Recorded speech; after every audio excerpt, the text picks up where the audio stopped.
¿Me están Fuerte y escuchando? claro, se escucha muy Listo. bien. Sí, señora. Listo, buenos días.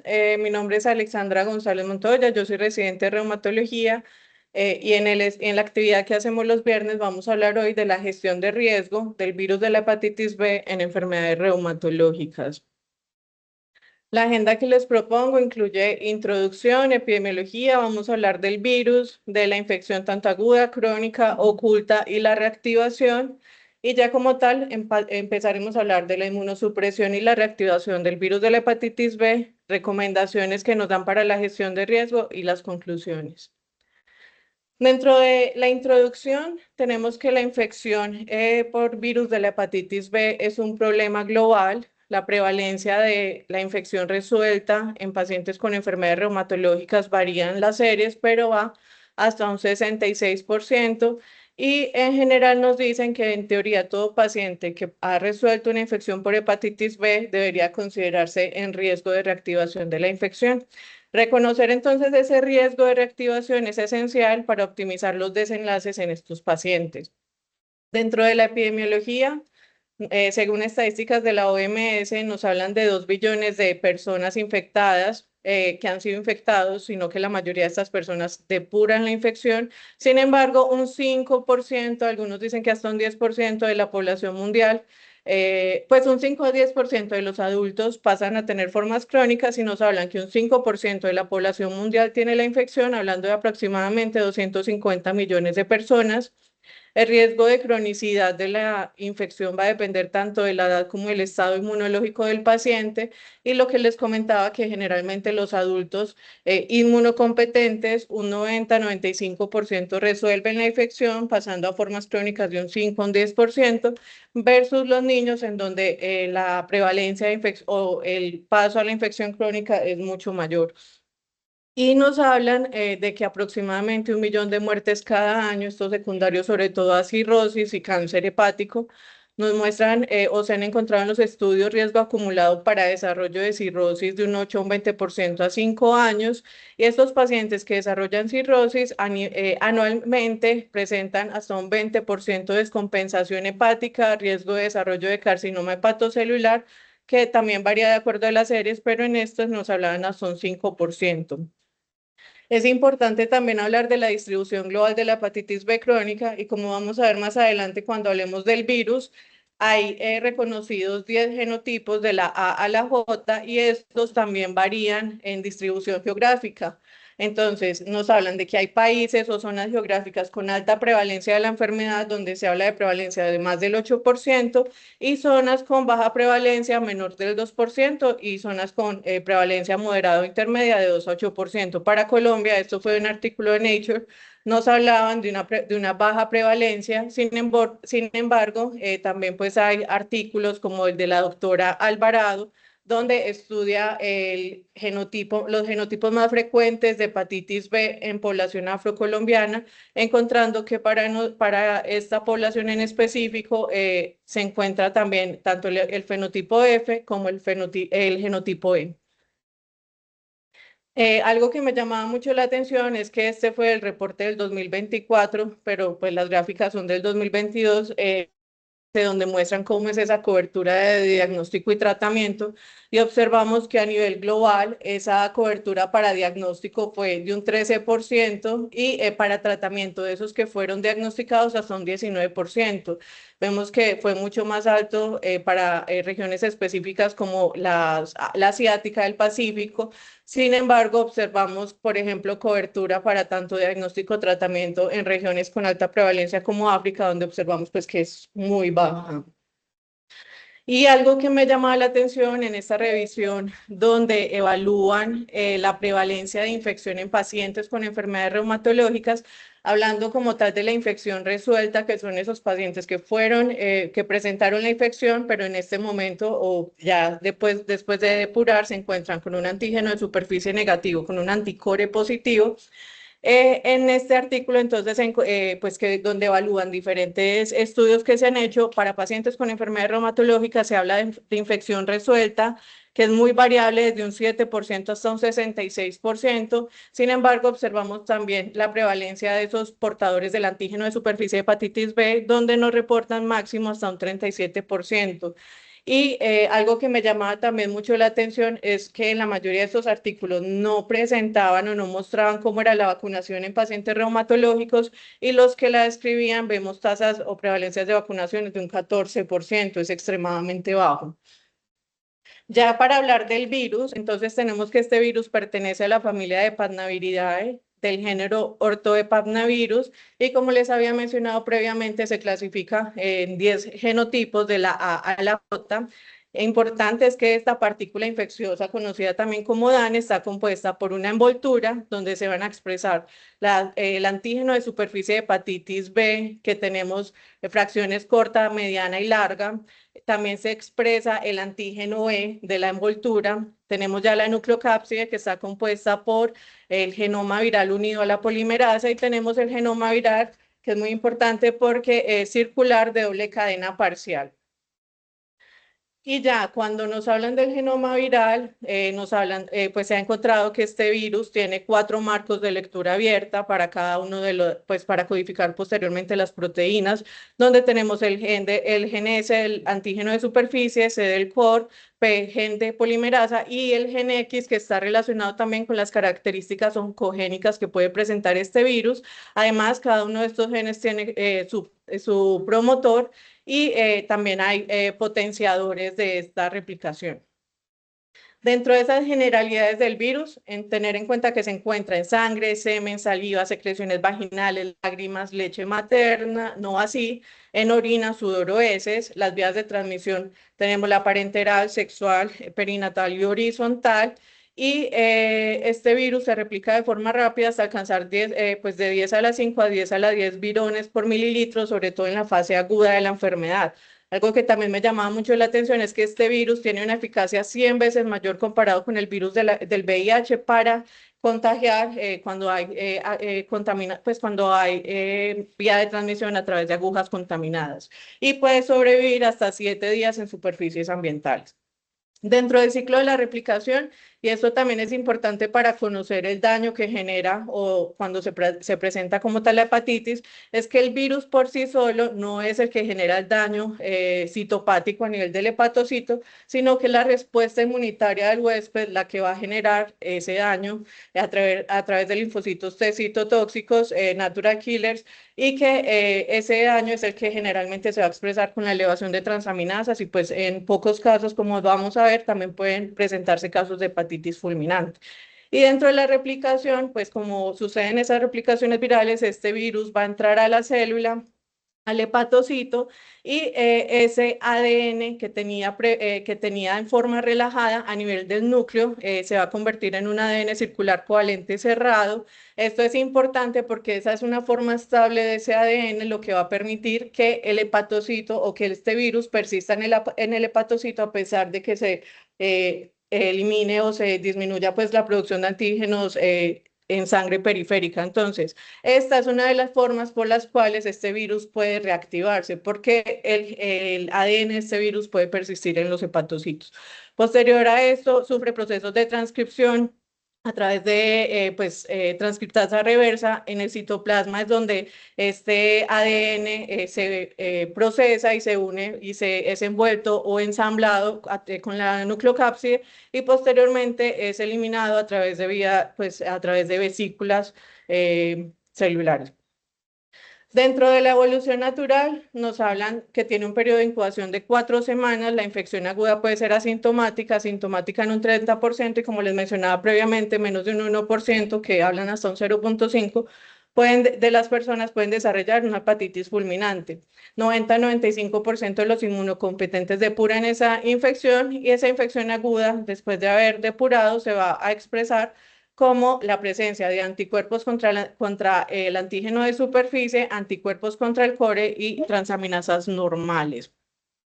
Adicionalmente, un porcentaje de estos pacientes, 5 a 10%, pueden pasar a esa infección crónica que se va a definir como la persistencia de ese antígeno de superficie de hepatitis B, que va a estar más de 6 meses, y de acuerdo a los niveles de transaminasas, la presencia o ausencia de antígeno B, la carga viral, pues se va a clasificar en diferentes fases.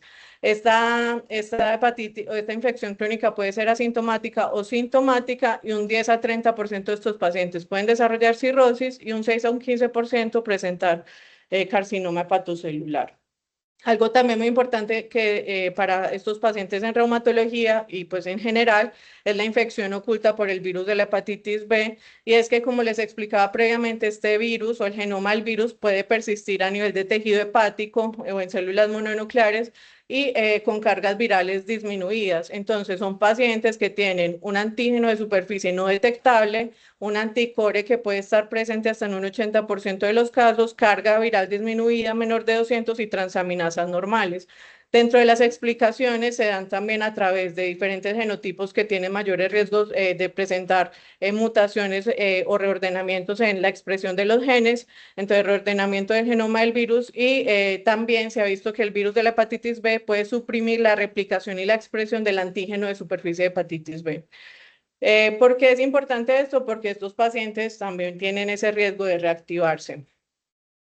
Bueno, ahora hablando un poquito de las fases de la infección crónica, encontramos que previamente se conocían como fase inmunotolerante, fase pues de aclaramiento y portadores inactivos. Sin embargo, pues ahora se clasifica de acuerdo a la presencia o ausencia del antígeno E y del compromiso hepático, entre otros factores. Entonces tenemos 4 fases: pacientes con antígeno E positivo, que se divide en infección crónica y hepatitis crónica, y antígeno E negativo, donde se divide en infección crónica y hepatitis crónica.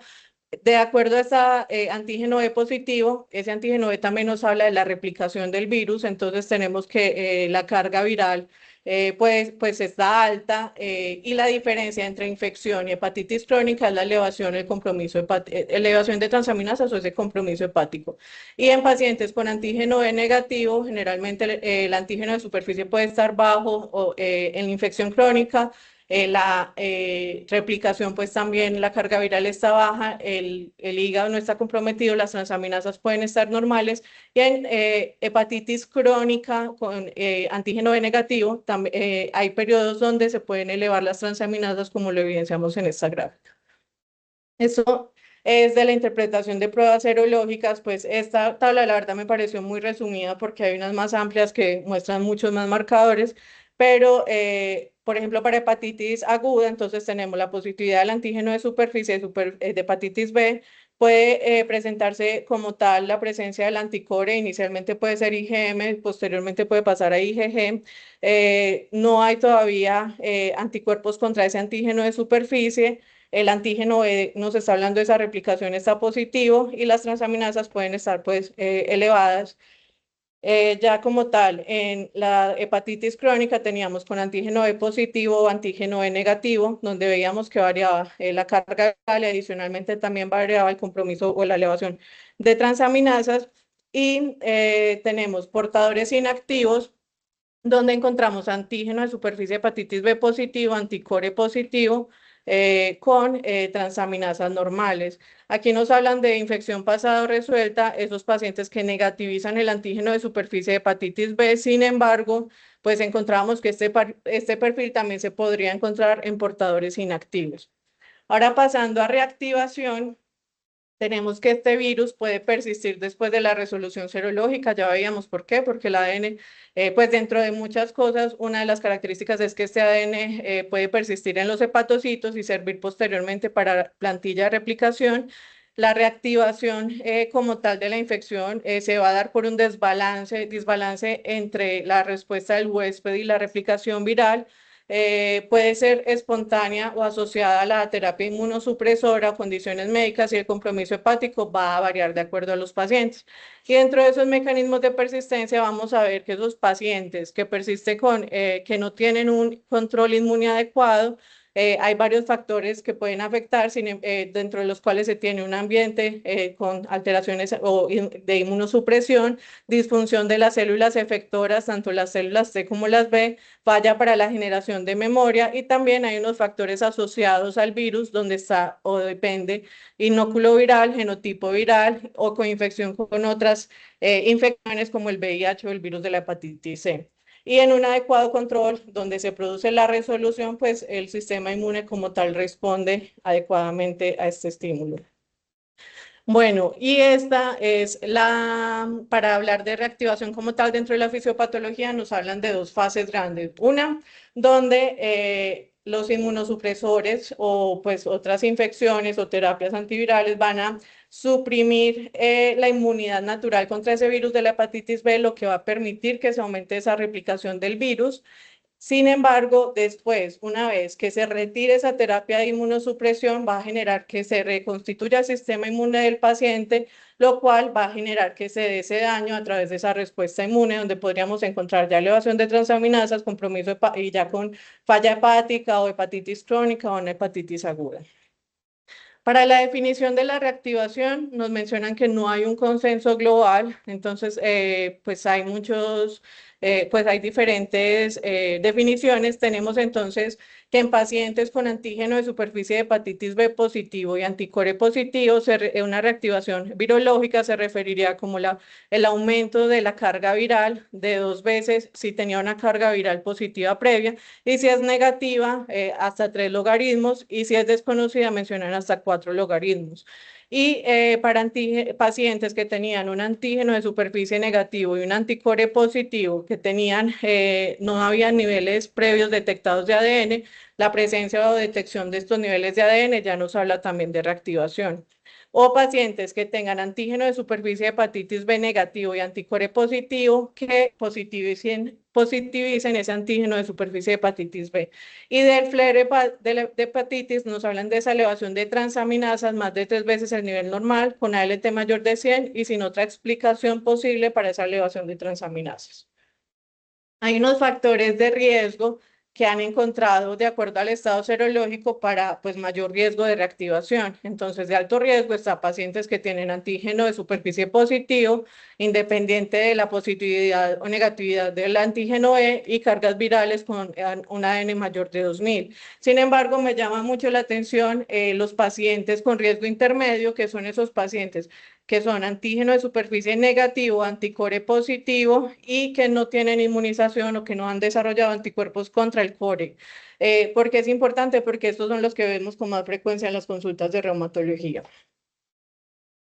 Bueno, y cuando se evalúa riesgo de reactivación de acuerdo a la terapia inmunosupresora con pacientes que fueron expuestos o que presentaron previamente la infección, que ahora se hablan como pacientes con cuadros resueltos, encontramos de acuerdo a terapias inmunosupresoras, ya vamos a profundizar más en esto, pero que la prevalencia de esa reinfección oscila entre valores desde 1% hasta 17%. Sin embargo, vamos a ver que esto es variable en los estudios.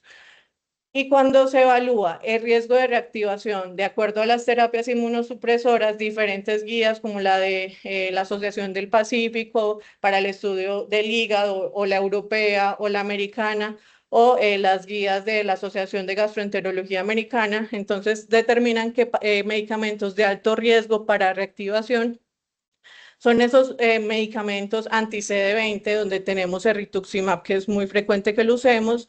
El anti-TNF varía del perfil del paciente y de la seropositividad que tenga, porque si es un paciente que tiene un antígeno de superficie de hepatitis B positivo, pues va a ser mucho mayor el riesgo de reactivación versus un paciente que tiene un antígeno de superficie negativo y un anticore positivo.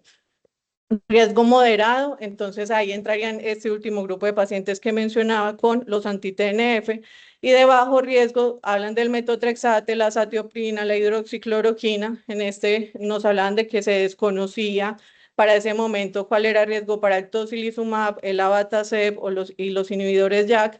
Y algo muy importante es que el riesgo de reactivación para los esteroides, como vamos a ver, depende de la dosis y el tiempo, por lo cual dosis mayores de 20 miligramos por más de 4 semanas genera que estos pacientes tengan mucho mayor riesgo de reactivación. Aquí está mucho más resumida de los medicamentos que utilizamos, entonces glucocorticoides dosis de más de 20 miligramos día por 4 semanas, aquí lo tienen como moderado, pero como les comentaba, esto puede ser alto. Metotrexate, azatioprina, micofenolato, leflunomida, hidroxicloroquina, riesgo bajo, y las terapias biológicas pues las incluyen como riesgo moderado. Respecto a los glucocorticoides, observamos pues que nos hablan de que hay dos mecanismos como estos pueden generar ese riesgo, esa reactivación. Uno es que va a suprimir la función citotóxica de los linfocitos T, y la segunda es que a nivel del genoma del virus de la hepatitis B, este tiene elementos respondedores a glucocorticoides, por lo cual se aumenta la expresión de ese ADN. Y como les mencionaba, va a depender de dosis y tiempo de exposición, entonces riesgo alto, más de 10 miligramos, pero digamos 20 en otras guías, por más de 4 semanas. Riesgo moderado, pues que sea menos de 10 miligramos por más de 4 semanas. Bajo, con inyecciones intraarticulares de esteroides o con exposición menor de 1 semana. Y los bolos de esteroides también se asocian de forma significativa a la reactivación. Aquí es importante, o el mensaje sería que pues sí es cierto que la reactivación se da con dosis más altas de esteroides y mayor tiempo de exposición, pero aún dosis bajas puede generar esa reactivación del virus. En este estudio evaluaron el impacto de la dosis y la duración del tiempo de la exposición a esteroides para presentar flares de hepatitis, y encontraron que estos pacientes, pues que los pacientes que tenían una hepatitis B crónica tenían mayor riesgo de generar pues esa reactivación, y de la dosis, entonces a mayor dosis, mayor riesgo, pero vemos que de todas formas a dosis menores de 20 miligramos también existía ese riesgo de reactivación.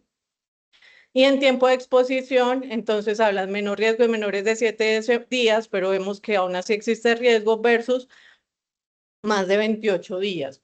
Otros factores que estos encontraron, que estos autores encontraron, fue que la edad, el sexo masculino y los niveles basales de aminotransferasas también se asociaban con mayor riesgo de reactivación.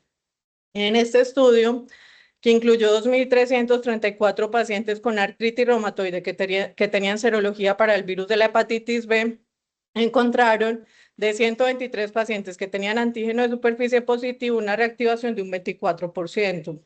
Entonces, pacientes que recibieron glucocorticoides tenían mayor riesgo de reactivación. Pacientes con combinaciones de terapias biológicas, medicamentos sintéticos y glucocorticoides presentaron también mayor riesgo. Y aquí, esos pacientes con terapia biológica que tenían glucocorticoides también tenían mayor riesgo de reactivación versus los pacientes que solo tenían el medicamento biológico. Y respecto a mortalidad, pues también presentaron mayor mortalidad de esos pacientes que presentaron reactivación de la enfermedad. Para el metotrexate, entonces nos hablan que es de riesgo bajo, la verdad solo son reportes de caso, y muchos de estos reportes son pacientes que adicional al metotrexate también tienen los esteroides. Entonces, de acuerdo pues a la poca evidencia que se ha encontrado del riesgo pues de esa reactivación, lo califican como un medicamento de bajo riesgo de reactivación. Igual para la leflunomida, hidroxicloroquina, sulfasalazina y azatioprina, en esta corte, o este estudio de casos y control de sanidad en una corte de Oshima que incluyó 92 casos de pacientes con hepatitis B crónica versus 98.069 eventos adversos en pacientes que utilizaban inmunosupresores, encontraron que para la hidroxicloroquina y la sulfasalazina sí había un riesgo de reactivación, pero la verdad es que a pesar de que hubo un impacto estadístico, el número pues, de pacientes fue muy bajo para extrapolar eso a la clínica como tal.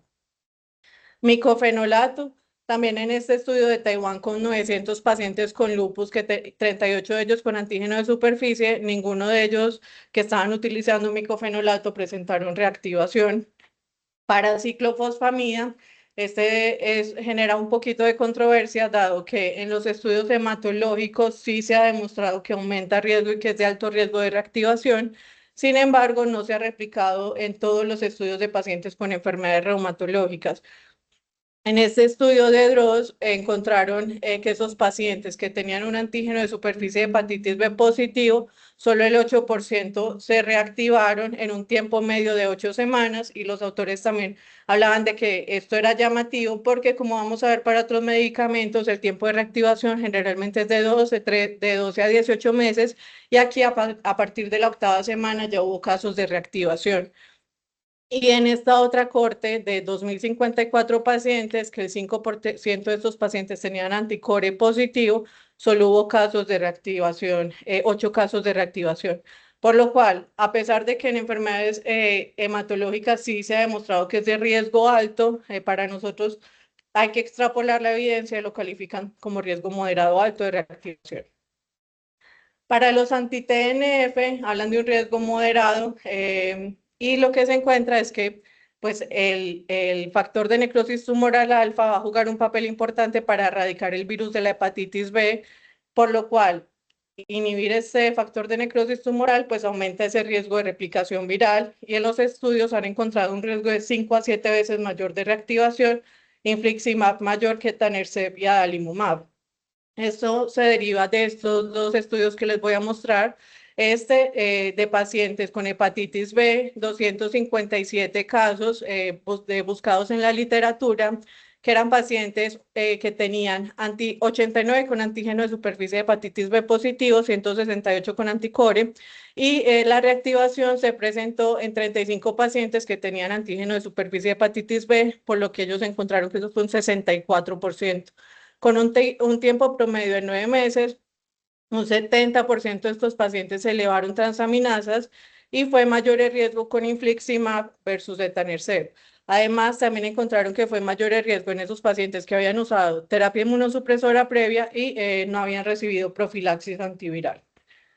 Y en este otro estudio, que es en esos pacientes que ya resolvieron la infección o que tienen el perfil de hepatitis B oculta, en este caso el riesgo de reactivación sí fue menor de 1.7%, por lo cual, de acuerdo al perfil serología del paciente, se clasifica como riesgo moderado o alto para TNFs, anti-TNFs, o riesgo bajo.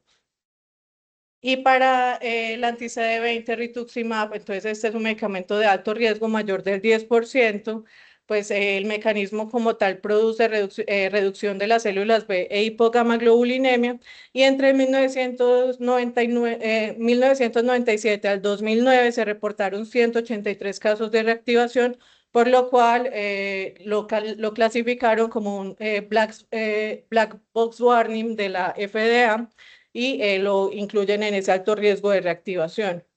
En lo que se ha encontrado en enfermedades hematológicas es que hasta el 60% de los pacientes con antígeno de superficie de hepatitis B positivo se reactivan con el rituximab. Sin embargo, pues esto tampoco lo han podido extrapolar a todos los artículos en pacientes con enfermedades reumatológicas. Sin embargo, las guías pues mencionan que estos pacientes deben recibir profilaxis. Y en pacientes que tienen un perfil serológico de infección resuelta, el riesgo de reactivación también varía. Entonces, en pacientes con enfermedades hematológicas se encontraron riesgo de reactivación del 16%, pero en estos estudios con pacientes con enfermedades reumatológicas no hubo ninguno que se reactivara. Sin embargo, pues mencionan que es controversial, pero en esos pacientes con antígeno de superficie de hepatitis B negativo, anticore positivo, algunos autores recomiendan que se debe hacer seguimiento con el ADN viral y los niveles de transaminasas. Para el abatacept lo clasifican como riesgo moderado. Sin embargo, esto también varía de acuerdo a las guías. Hay algunas que dicen pues que no hay suficientes datos para clasificar el riesgo. Y tenemos estos dos estudios que la verdad pues fueron con muy pocos pacientes, en la que en ninguno de los dos hubo esa reactivación. Pues en el estudio de Kim hubo un 50% de reactivación, en el estudio de Padovan no hubo reactivación como tal. Para el tocilizumab, tenemos este estudio que incluyó 63 pacientes, de los cuales 7 tenían antígeno de superficie de hepatitis B positivo, y se reactivaron 3 de estos pacientes. La verdad, pues sigue siendo evidencia muy escasa, pues, de muy baja calidad, o casos y reportes de casos, por lo cual pues ellos recomiendan que la profilaxis de pacientes que tengan un antígeno de superficie de hepatitis B positivo, pues qué pena, positivo, pues requieren de profilaxis tratamiento, y que los pacientes que tengan el antígeno de superficie de hepatitis B negativo con anticore positivo, pues que estamos hablando de una infección resuelta, requerirían seguimientos. Para los antiinterleuquinas 17, antiinterleuquinas 12 y 23, tenemos para el secukinumab, este estudio en Taiwán, 49 pacientes con una reactivación del 27%. Para ustekinumab tenemos dos estudios donde 11 pacientes con hepatitis B crónica, de los cuales 7 tenían una infección resuelta, pues un antígeno en superficie positivo, y observamos que 2 de estos pacientes se reactivaron, y en este otro estudio de 54 pacientes la tasa de reactivación fue el 17%. Y para los inhibidores JAK tampoco hay suficiente evidencia. Sin embargo, tenemos este estudio de la vida real con 116 pacientes, de los cuales 5% tenían infección crónica, y de los pacientes que tenían antígeno de superficie positivo que recibieron tratamiento profiláctico, en este caso pues no hubo reactivación, pero los pacientes que tenían este perfil y no recibieron profilaxis sí se reactivaron a los 6 a los 12 meses.